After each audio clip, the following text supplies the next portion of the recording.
Injury list overall has been pretty good. For the last couple of years we've had a good injury rate. There's a lot of reasons for it, from the players that we have really bought into the program that we've got. They're developing their resilience as part of their growth and development as a group. So it's worked really well. The staff have worked really well collaboratively with the coaching staff and what they do, marrying up the drills and so forth to how the match is played, and plus obviously the performance staff and medical staff doing their due diligence and playing their role to a T. So it's worked out well, and we know how quickly things can change, but yeah, it's been a good year on the injury front overall. Hodgie's done really well. He's very diligent with the way he looks after his body. He's spent most of his time training.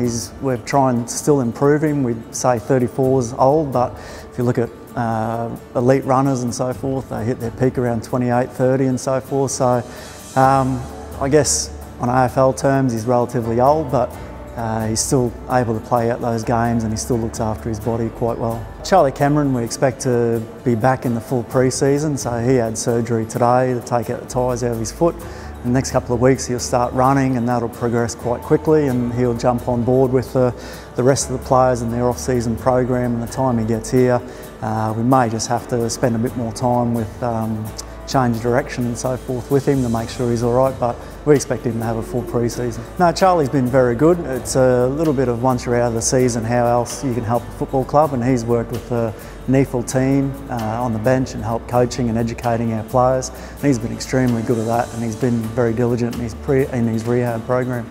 Yeah, Darcy had his operation shortly after he played that game. Had a fair bit of damage there, but in the next 4 or 5 weeks we'll get him up and moving again and out of the sling, and he'll be starting the run in a short period after that. So he'll progress along with the off-season program, but he just won't be in the full skills with contact and so forth when he comes back. Post-Christmas he should be expected to be back in full training. Mitchell Hinge had not so much damage in his shoulder as Darcy did, but he'll be up and running in the next 4 weeks and then join in the program. But also very similar, we expect him to be full training by the time they come back from Christmas. Alex Weldon, he was quite good after he had a damage in the Gold Coast game with his hamstring. He got up and running quite well. Hasn't got any degree of pain or tightness there at the moment. So with the period off that they have now with running, he'll go straight into a normal off-season program and should be fine. Yeah, Matty's taken a little bit of time, obviously since he finished, and we knew the season was over. We didn't rush him to any degree. Want to make sure he's right, and done a bit of a due diligence to make sure that this hopefully won't happen again for him.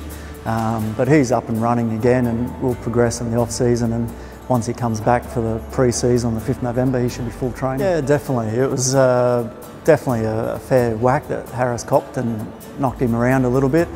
He obviously got back to playing and playing quite well. We kept tabs on him throughout the whole period. We still will throughout the off-season.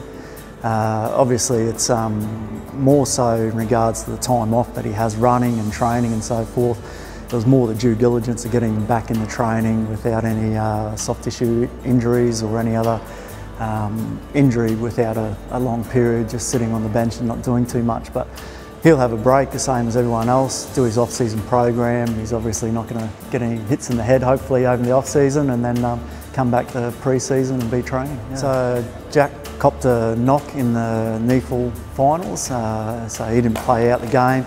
Obviously he's had a bit of history with concussion, so he's had a little bit of headaches and so forth post the game, but after that he's been fine. He's passed all the scat tests and so forth, but we'll keep an eye on him over the off-season and send him off for some more tests throughout this little short period, and then make sure he's right to progress in his running, progress in the training, but we don't expect there to be any issue. We'll got a very good medical team that will look after him. Yeah, so Jack Payne had a stress reaction in his shin. It was a little bit up and down. It sort of took a while to heal over the time period, and we had to take a backward step in regards to just enduring the season and making sure it's right. He's a young kid that's a big body that we'd like to get out there, but also can't rush him into a program of playing AFL if it's going to cause any future stress on his body. So we took his season out, and hopefully he's progressing quite well as it is, and he'll come back to full training as well by the time he comes back. We may do a bit of due diligence and just modify his program to start off with, to get himself up and running again, since it's been a long period of time, but after that should be back in the full training. Yeah, Cam Rayner did exceptionally well. He's a very young player, but he's also very resilient.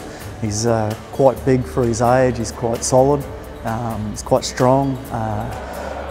I guess he's really keen to play out the season. We didn't have to rest him as we have with other players. Obviously playing in the forward line, a little bit of a different position, but he's done extremely well for a young kid, and anyone knows Cam Rayner is a very confident and very good and polite kid that'll do everything that's needed.